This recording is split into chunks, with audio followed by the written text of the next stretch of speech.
여러분들 이 세상에서 나 자신을 가장 잘 이해하는 사람은 누굴까요? 나예요. 내가 인생 고비고비 살아오면서 고생한 거 면면이 속속들이 가장 잘 아는 사람은 누굴까요? 나밖에 없어요. 그러면은 내가 나 자신을 가장 잘 이해하고 인생 구비구비 고생한 거 가장 잘 아는 나한테 가장 잘해줄 수 있는 사람은 누굴까요? 나예요. 그런데 내가 고생한 거 잘 알지도 못하는 자식이 잘해주겠어요? 남편이 잘해주겠어요? 잘해주지 못해. 내 마음에 맞게끔 잘해줄 수 있는 사람은 이 세상에 나 외에는 아무도 없어요. 나 외에는. 그런데 우리는 간혹 내가 나한테 잘해주면 되는데 나는 나한테 잘해주지 않고 남편이 나한테 잘해주지 않는다고 자식이 나한테 잘해주지 않는다고 섭섭하다고 원망하는 어리석은 사람들이 참 많아요. 여러분들 이렇게 살아오면서 내가 사글세, 월세, 전세, 그나마 뭐 아파트 20평, 30평 이렇게 살 때까지 정말 알뜰살뜰 아끼면서 절약한 거 자식이 알 것 같아요? 몰라요. 그런데 몰라준다고 맨날 눈물찍, 콧물찍 짜는 이 바보들이 참 많아요. 오늘 이후부터는 그런 거 섭섭하다고 말하지 마시고 누구한테 잘해주면 돼? 내한테 누가? 내가 잘해주면 돼요. 저는 22년 전에 평택 비전동 성당에 발령을 받아갔어요. 근데 발령 받자마자 주교님께서 2년밖에 안 됐는데 신설 성당인데 성당을 분가하라는 거예요. 뭐 우리 신부들이야 주교님이 명령을 내리면은 바로 해야죠. 그래서 진사리라는 곳에, 진사리는 어디냐면 평택 안성 인터체인지 바로 옆이 진사리예요. 거기서 이제 교우는 200명밖에 안 되는데 분가, 우리 성당은 3,500명 정도 있었는데 그중 200명을 떼어서 분가를 하라는 거예요. 근데 그 교우들은 이 좋은 성당 놔두고 우리가 거울 나가느냐고 다 설득하고, 또 땅을 보니까 3,200평, 그 평택 평야가 쫙 내려다 보이는 맨 꼭대기에 3,200평 땅이 나왔더라고요. 3,200평이면은 2,000평이 초등학교, 운동장, 건물 다 들어가는 게 2,000평이야 법적으로. 그러니까 초등학교 딱 보면 다 2,000평이에요. 그거 한 배 반만한 땅이 나왔어요. 16만 원에 22년 전에.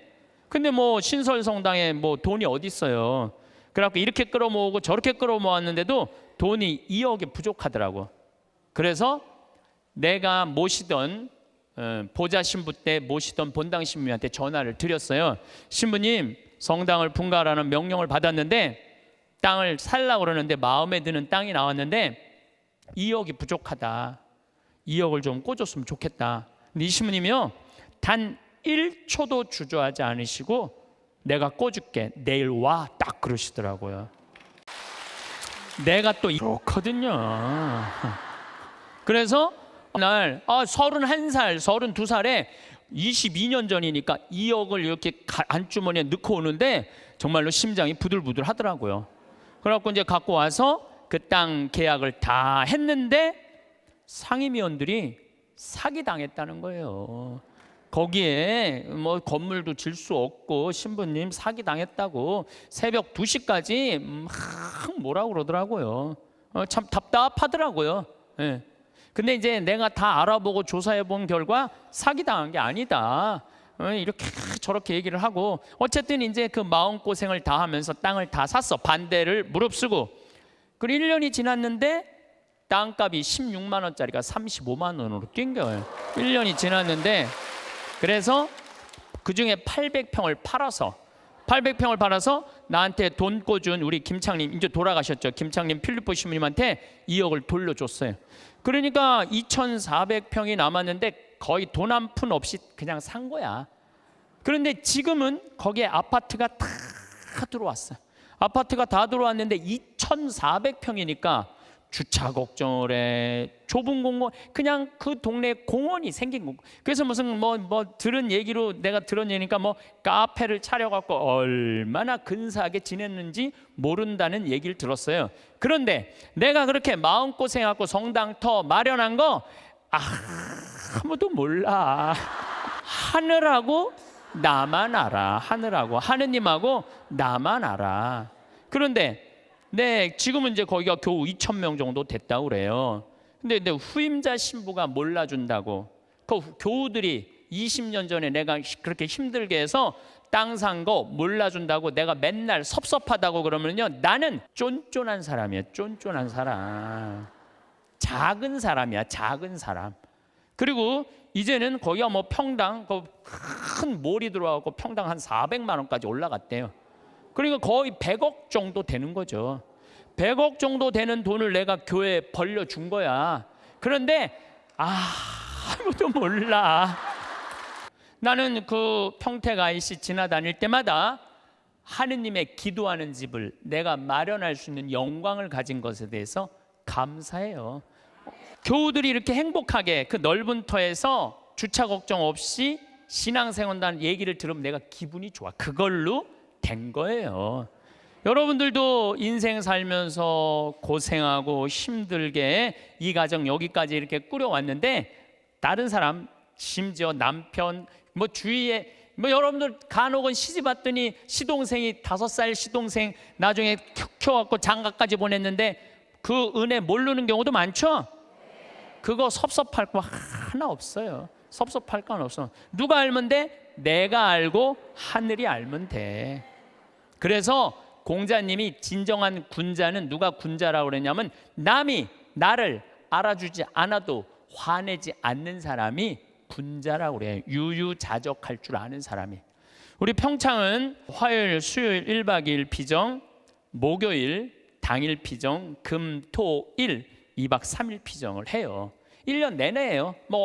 지난번에도 하고 이번에 성탄 때도 금, 토, 일 2박 3일 피정해요. 오고 싶어도 이미 예약이 끝나서 못 와요, 여러분들. 네. 그런데 이 피정 오는 분들의 행복의 크기가 다 달라요. 누가 제일 행복한가 봤더니 금, 토, 일 2박 3일 피정 오시는 분들이 제일 행복해해요. 왜 행복한가 봤더니 밥을 무려 6끼를 안 해요. 주부가 밥을 6끼 안 하면 행복할 것 같아, 안 행복할 것 같아요?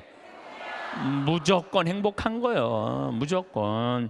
여기 이렇게 오신 분들 보니까 한 60대신 분들이 굉장히 많은데, 30살서부터 시집 와갖고 60살까지 여러분들이 살림살이 하면서 밥하고 빨래하고 청소하고 애 낳고 애 길렀다면, 여러분들은 한 달 가사 노동비를 따지면 한 달에 얼마치 일을 그동안 했느냐면은 350만 원어치 일을 했다고 그래.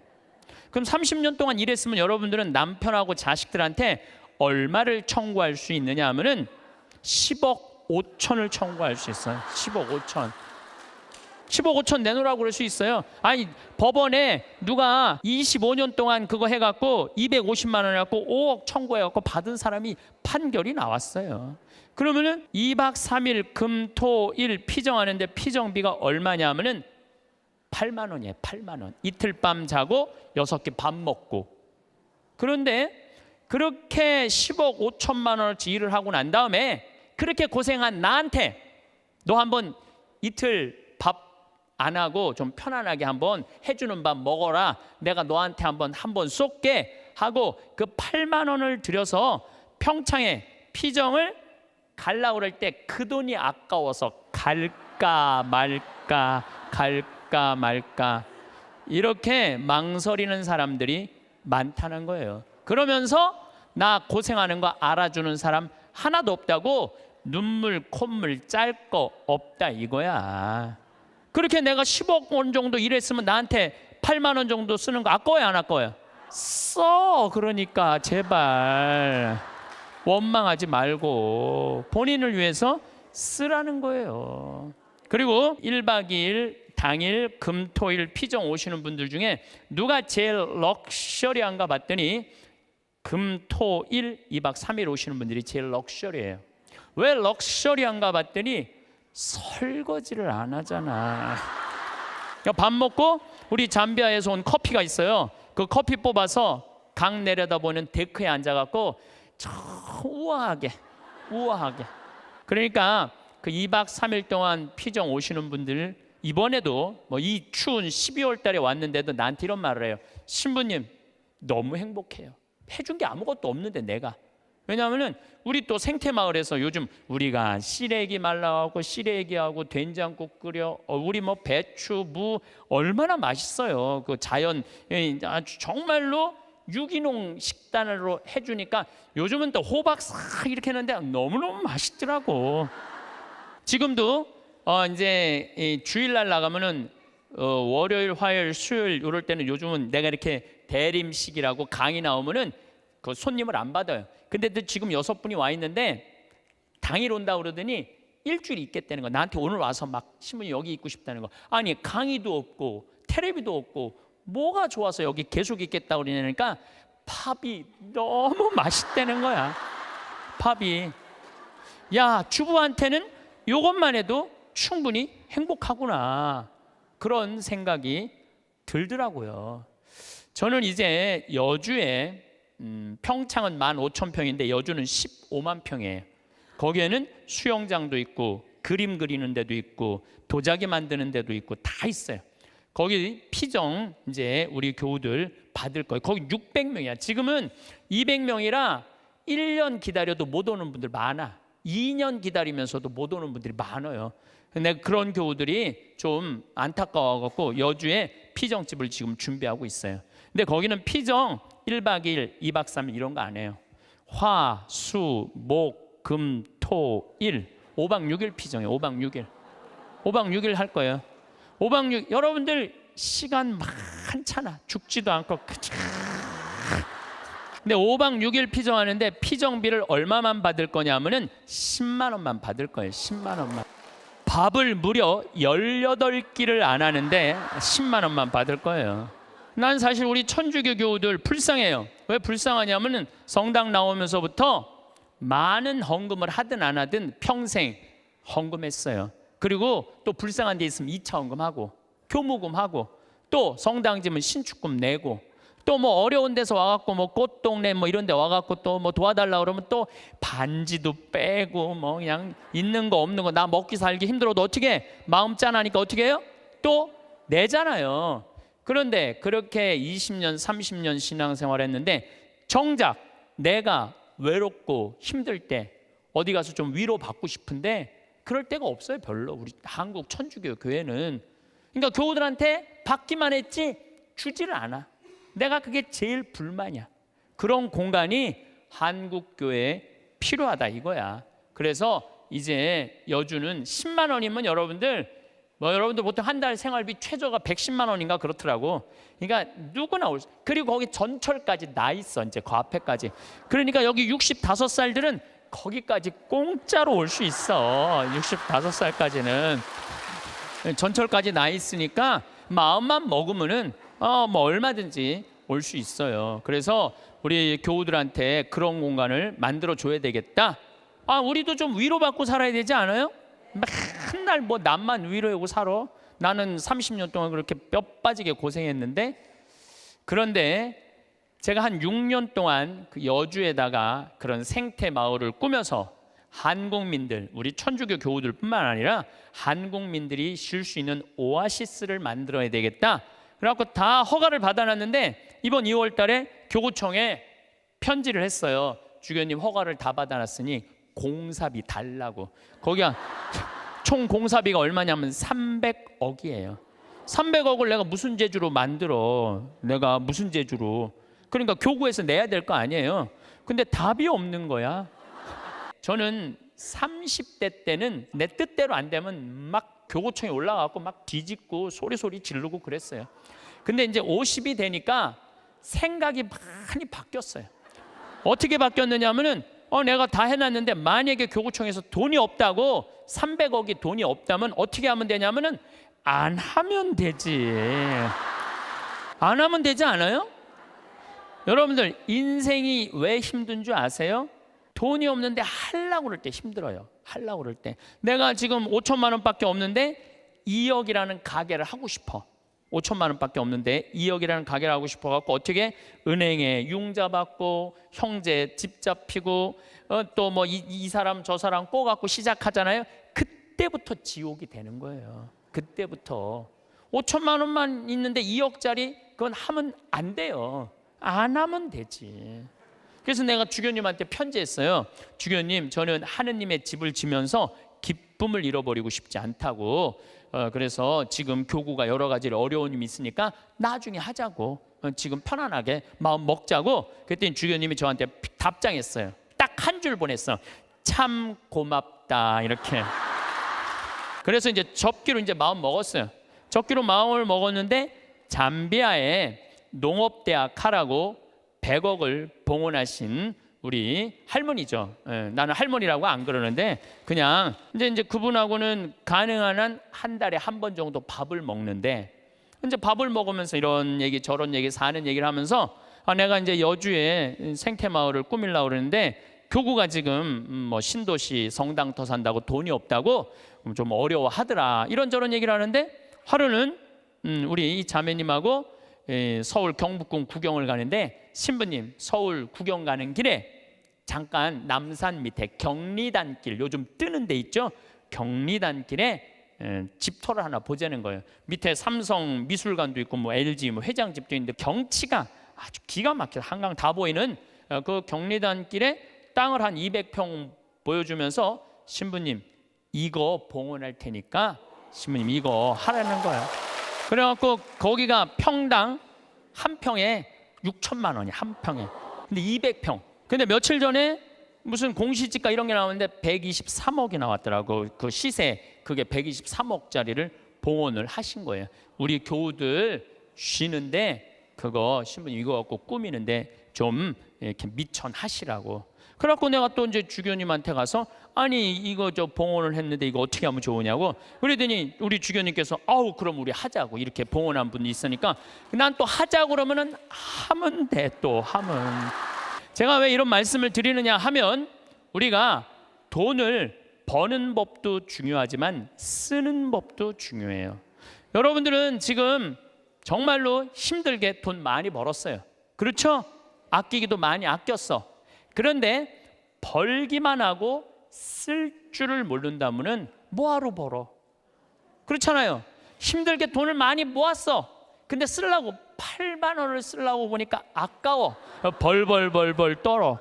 그럼 뭐하러 버냐 이거예요. 벌 줄도 알고 쓸 줄도 알아야 돼요. 한 본당에 금융업을 하는 회장님이 있었나 봐. 나한테 돈을 맡기면은 내가 15% 이자 주겠다고. 여러분들 내가 평화방송에 수도 없이 얘기했어요. 여러분 인생이 왜 괴로운지 알아요? 정치가 잘못돼서 내 팔자가 기구해서 절대 그렇지 않아요. 내가 잘못 선택해서. 어떻게 잘못 선택해? 과하게 욕심을 부려서 인생이 힘든 거예요. 그런데 이분은 15% 이자 준다고 교우들을 꼬신 거야. 그래갖고 막 1억씩 5천만 원씩 막 맡겨갖고 그 사람이 300억을 끌어모았대요. 그런데 지금 우리나라 법정이자가 1.25%예요. 은행에다가 1억을 맡기면 1.25%면 10만 4천 원 이자 받아 한 달에. 이 사람한테 맡기면은 15%니까 125만 원을 받을 수 있는 거야. 1억만 맡겨도. 그러니까 사람들이 정신이 나갖고 그 사람한테 전래분과장이라는데 다 갖다 맡긴 거예요. 한 3-4달은 이자가 나왔는데 그 다음에 어떻게 못 나와요. 그래갖고 망해갖고 이분 지금 감옥에 가입돼요. 그러면은 5천만 원 1억씩 맡긴 사람들은 이 사람들은 돈 써보지도 못하고 하늘에 날아간 거예요. 허공에 날아간 거예요. 그렇지 않아요? 그러면은 15% 이자 주겠다고 꼬신 이 전래분과장이 나빠요? 15% 이자 받아먹겠다고 맡긴 사람이 나빠요? 둘 다 나빠. 둘 다. 근데 경제성장이 3%인데 10% 이자 이율이 나온다? 이건 100% 사기라고 보면 돼. 15% 이자 준다? 150% 사기라고 생각하면 돼. 근데 이 어리석은 많은 분들이 5천만 원 1억을 갖다 맡긴 거야. 내 이 강의를 듣고 어떤 분이 생태마을에 전화했어요. 사기 당한 분이래. 안 그래도 상처 입었는데 심은 왜 전국에 창피하게 그 얘기를 하느냐고. 하지 말라고. 그래 전화가 왔어. 근데 저는 왜 하느냐 하면은 여러분들 그런 예를 들어서 타산지석이라고 그랬죠. 여러분들 이렇게 어리석은데 넘어가지 마세요. 차라리 그 5천만 원이면은 이스라엘 성지순례를 10번을 갔다 올 수 있는 돈이야. 여러분들이 이스라엘 성지순례를 10번을 갔다 오잖아요. 그럼 여러분들은 예수님하고 트고 지낼 수 있어. 트고 지낼 수 있어. 내가 이스라엘 성지순례 지금 5번 갔다 왔거든요. 5번 갔다 왔는데 저는 지금 예수님하고 거의 틀라고 그래. 성서를 읽으면은 예수님이 막 튀어나와. 그래서 나한테 말을 걸어요. 말을 걸어. 예수님이 말을 걸어요. 요즘 제가 이제 내년 3월 8일부터 성서 강의를 해요. 성서 강의를 하는데 나는 성서 전공한 신부가 아니잖아요. 그리고 신학교 때 뭘 배웠는지 생각도 안 나. 성서 전공한 신부도 아니고 신학교 때 배운 거 기억도 안 나. 근데 내가 성서를 강의하겠다고 평화방송하고 정말로 엄청난 도전을 하는 이유 중에 하나가 5번을 성지순례 갔다 오면서 내가 만난 예수님, 그 예수님을 얘기해 주고 싶은 거예요. 오늘 아침에도 이제 강의를 준비하다 나왔는데 무슨 일이 있었느냐면은 예루살렘에 가면은 겟세마니 동산 위에 눈물 성당이 있어. 우리 교우들 200명이 겟세마니 동산으로 내려가고 있는데 내가 맨 나중에 가고 있는데 거기서 아라바이가 예루살렘 성전 그 지도 그 1달러에 사라고 계속 맡기는 거예요, 나한테. 그래서 내가 됐다고 그랬는데 나 혼자 지금 맨 뒤에 가고 있는데 이 친구가 뒤에서 내 뒤로 꼬집더라고요. 이 목덜미를 꼬집어. 얼마나 기분 나빴는지 몰라. 꼬집고 내 뒤통수를 치는 거예요. 너무너무 화가 났는데 나 혼자고 거긴 물건 파는 애들 천진데 걔하고 어떻게 싸워요. 그리고 나는 성격상 맞고 말지 싸우진 않아. 그래갖고 내려가갖고 겟세마니 동산에 가서 기도를 하는데 예수님 생각이 나더라고요. 예수님은 유대인들이 툭 하면 돌을 집어 던지려고 그랬어요. 근데 예수님은 어떻게 했느냐 하면은 아직 내 때가 되지 않았다고 인내하세요. 인내를 하시고 예수님 어떻게 마지막 십자가상의 죽음을 통해서 누구를 구원하고 싶었어? 인류를 구원하고 싶었어요. 몇몇 사람들이 기분 나쁘게 돌 집어 던진다고 욕한다고 그것 때문에 큰 일을 그르칠 분이 아니었어요. 나도 이 200명이나 되는 사람들을 데리고 와서 성지순례 하는데 내가 하나 기분 나쁘다고 막 신경질 부리고 나 이제 간다고, 나 이제 한국으로 갈 거라고. 겟세마니 동산에 앉아서 이렇게 기도를 하는데 정말로 구구절절 예수님이 느껴지더라고요. 그리고 인내라는 거 그런 게 막 느껴지는 거예요. 여러분들도 자식 키우면서 정말로 이 세상 살면서 더러운 꼴 많이 보죠? 근데 여러분들 왜 참아요? 이거 자식 하나 잘 키워보겠다고, 자식 하나 행복하게 해보겠다고 참는 거 아니에요? 그러니까 인내를 하면은 뭐를 얻을 수 있느냐 하면은 열매를 얻을 수 있어요. 열매를. 인내를 하면. 근데 내가 만약에 이스라엘 성지순례 안 갔다 왔으면 이런 묵상 나 죽었다 깨어나도 못해. 만약에 여러분들이 5천만 원을 가지고 이스라엘 성지순례 10번만 갔다 오면 여러분 예수님하고 트고 지낼 수 있다니까.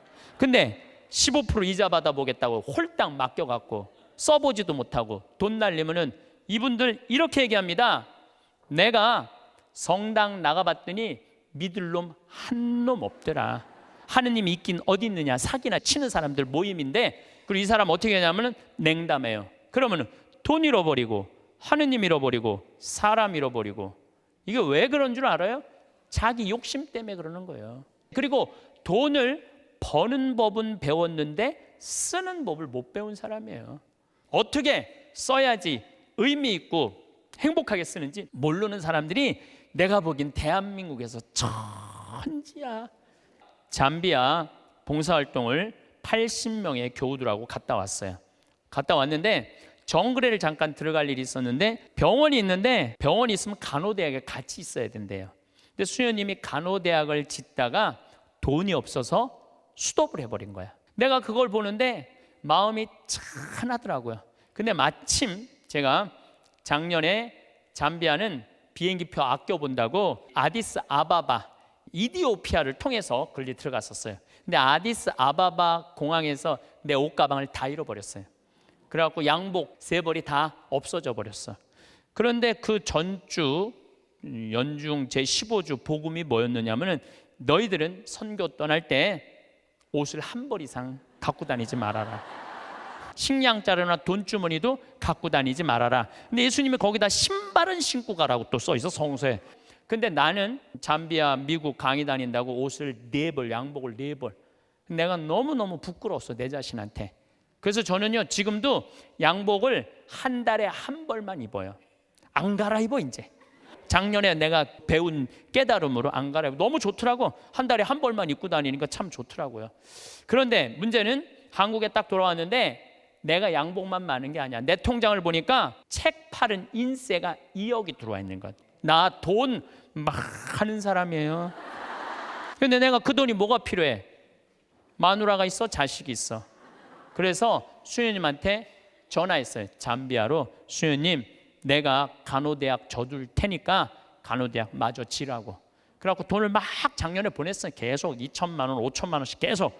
땀부라는 정글에 들어가 보니까 간호대학을 다 져놨더라고. 이제 기숙사 하나 져놓고 기숙사를 2개만 이제 더 지면 완전히 끝나. 이제 돈을 좀만 더 보내면 돼. 근데 우리 직원들이 그걸 보더니 내가 돈을 보내갖고 대학을 져놓으니까 나를 혼내는 거예요. 신부님 은퇴해서 돈 필요한데 이렇게 돈 다 써버리면 어떻게 하려고 돈을 다 써버리느냐고. 신부님 은퇴하면은 맛있는 것도 먹고 여행도 다니려면 돈이 필요한데 지금 다 써버리면 어떻게. 지금이야 신부님 강의도 다니고 강사료도 많고 인세도 많고 그래갖고 지금이야 뭐 막 부족한 게 없지만 은퇴하면 필요한 게 돈이라고. 신부님 앞으로 돈 모으라고 막 나를 혼내더라고요. 근데 저는 이런 생각이 들어요. 만약에 내가 은퇴해갖고 돈이 없으면 나는 어떻게 할 거냐면은 사제관에 가만히 앉아 있을 거야. 돈 없는데 어떻게 가만히 앉아 있어야지. 그런데 우리가 이걸 생각해야 돼요. 내가 20년 후에 살아있을지 죽어있을지 어떻게 알아? 그렇지 않아요? 20년에 살아있을지 죽어있을지 어떻게 알아? 그런데 20년 후에 쓰려고 지금 의미 있고 재미있고 신나는 일이 있는데 지금 안 쓰고 이 신나는 이 젊은 나이에 20년 동안 지금 가만히 있긴 싫어요. 지금은 마음껏 다니고 의미 있는 일도 하고 재밌는 것도 하고 맛있는 것도 사 먹고 여행도 다니고 지금은 신나게 할 거야. 그리고 70살이 넘어가고 돈이 없으면 가만히 있으면 되지. 없으면 없는 대로 살면 되지. 그렇지 않아요? 있으면 있는 대로 살고 없으면 쪼개서 쓰고 나눠서 써도 다 살아. 다 살아. 그런데 지금 여러분들 나중에 쓰려고 늙어서 쓰려고 지금 아무것도 안 해서는 안 돼요. 지금 하세요. 뭐든지 지금 하세요.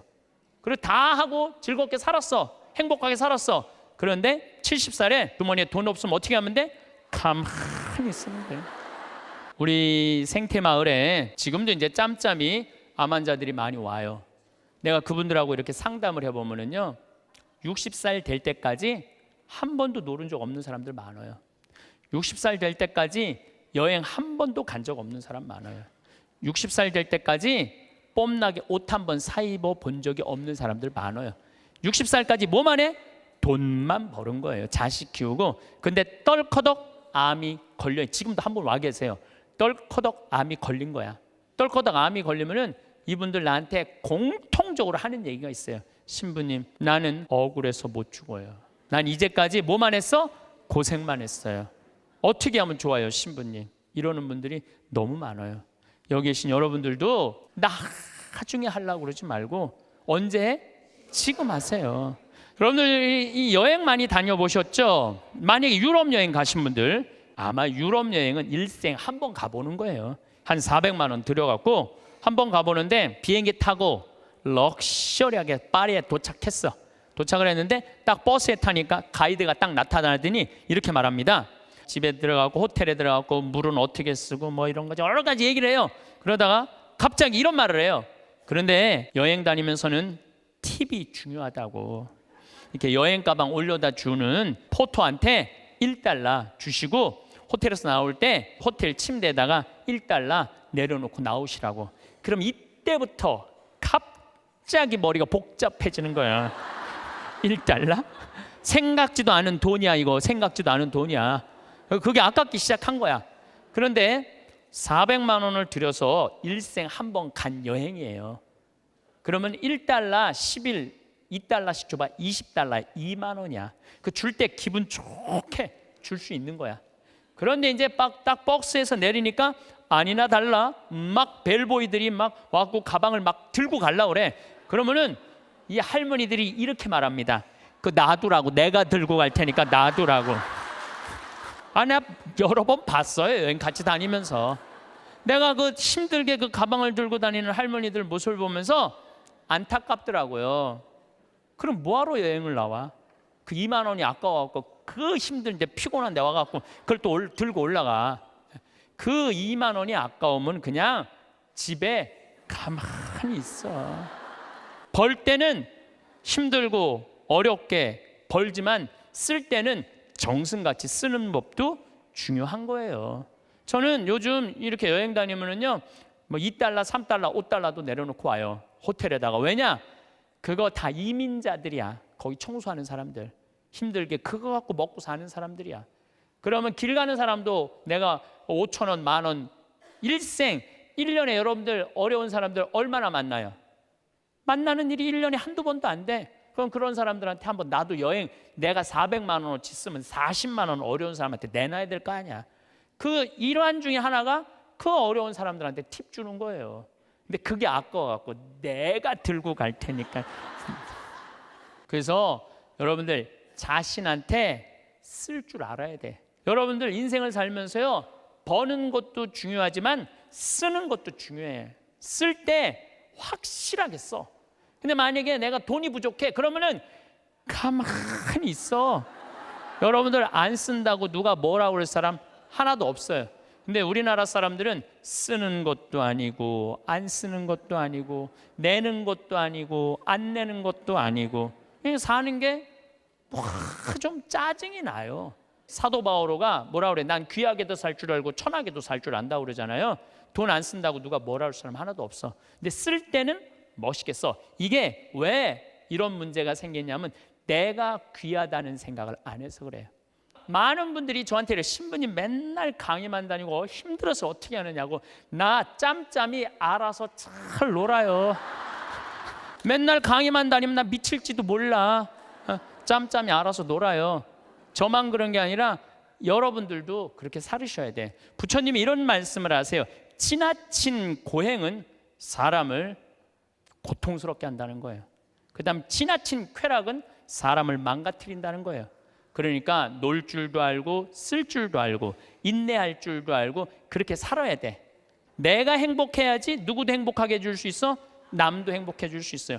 맨날 자기가 영혼이 찌그러지면은 남편 욕하고 자식 욕하는 거야. 근데 내가 8만 원 들여서 평창 생태마을 피정 딱 갔다 와서 다음 날 아침에 기분 좋게 음식 해줄 수 있어요. 그러니까 오늘 이후부터 누구한테 잘해줘? 나한테 잘해주세요.